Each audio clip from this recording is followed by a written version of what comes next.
আসসালামু আলাইকুম। আমি ডাক্তার আব্দুল্লাহ আল মামুন।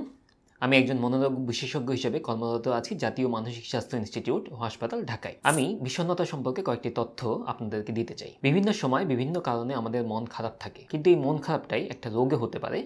সেই রোগটি হচ্ছে বিষণ্ণতা। তাহলে প্রথম প্রশ্ন, বিষণ্ণতা কখন রোগ হবে? যদি কমপক্ষে 2 সপ্তাহ সময় বেশিরভাগ সময় আপনার মন বিষণ্ণ থাকে, খারাপ থাকে এবং আপনার যে দৈনন্দিন কাজকর্ম বা স্বাভাবিক কাজকর্ম সেই কাজগুলোতে আগের মতো উৎসাহ না পান, তাহলে সম্ভবত আপনি বিষণ্ণতায় ভুগছেন। বিষণ্ণতা এটা কি কোনো কারণে হয় নাকি কারণ ছাড়াই হতে পারে? উত্তর হলো, বিষণ্ণতা কোনো কারণ ছাড়াও হতে পারে, কারণেও হতে পারে। যেমন আপনার গার্লফ্রেন্ড চলে গেছে, বয়ফ্রেন্ড চলে গেছে, আপনি বিষণ্ণ হতে পারেন।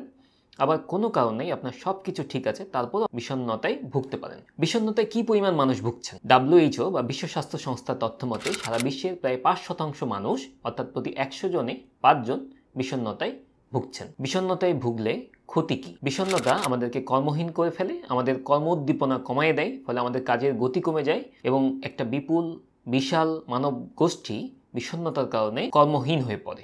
বিষণ্ণতা কি চিকিৎসায় ভালো হয়? হ্যাঁ, বিষণ্ণতা চিকিৎসায় সম্পূর্ণ ভালো হয়ে যায়। বিষণ্ণতা কত ধরনের হতে পারে? বিষণ্ণতা অল্প, মাঝারি এবং তীব্র মাত্রা হতে পারে।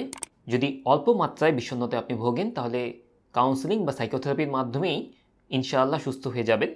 কিন্তু যদি আপনার বিষণ্ণতার মাত্রা মাঝারি বা তীব্র হয়, সাধারণত মাঝারি বা তীব্র মাত্রার বিষণ্ণতায় আক্রান্তরাই আমাদের কাছে আসেন, সেক্ষেত্রে আপনার অবশ্যই ঔষধ লাগবে এবং সাইকোথেরাপিরও প্রয়োজন হতে পারে।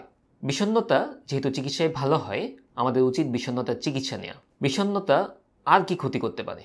বিষণ্ণতা খুব বড় যে ক্ষতিটা করতে পারে সেটি হচ্ছে, বিষণ্ণতা আমাদেরকে আত্মহত্যা বা জীবনকে শেষ করে দেওয়ার মতো পরিণতির দিকে নিয়ে যেতে পারে। সারা বিশ্বে প্রতি 40 সেকেন্ডে একজন আত্মহত্যা করেন এবং এই আত্মহত্যার একটি অন্যতম বড় কারণ হচ্ছে বিষণ্ণতা। কাজেই আপনি যদি বিষণ্ণতায় ভোগেন, অবশ্যই চিকিৎসকের পরামর্শ নিন এবং বিষণ্ণতামুক্ত একটি জীবন যাপন করুন। ধন্যবাদ সবাইকে।